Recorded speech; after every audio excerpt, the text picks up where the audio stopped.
দীর্ঘদিন ধরেই সিঙ্গেল, অবশেষে প্রেম নিয়ে মুখ খুললেন অভিনেত্রী সৌমিত্রিষা কুন্ডু। বছরের পর বছর ধরে টলিউডের পর্দায় নিজের মিষ্টি হাসি আর অভিনয় দিয়ে দর্শকদের মন জয় করেছেন সৌমিত্রিষা কুন্ডু। মিঠাই থেকে শুরু করে একের পর এক সিরিজে দারুণ জনপ্রিয়তা পেয়েছেন তিনি।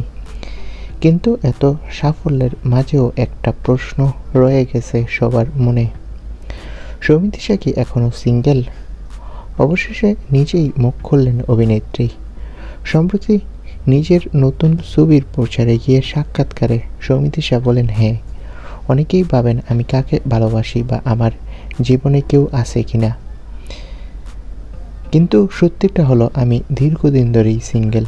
তিনি আরও যোগ করেন, আমি একাধিকবার সম্পর্কে জড়িয়েছিলাম, এমন গুজব রটে, কিন্তু সেগুলো গুজবই। তাই এখন প্রেমের চেয়ে নিজের কাজেই মন দিতে চাই।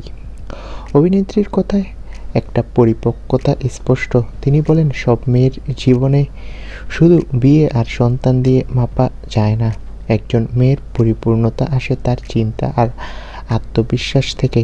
আমি এখন নিজের জীবনের নিয়ন্ত্রণ নিজের হাতে রাখতে চাই।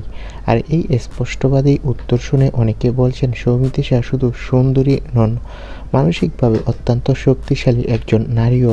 আপাতত তিনি নিজের জীবনের প্রতিটি মুহূর্ত উপভোগ করছেন কাজ আর স্বাধীনতায় ভর করে।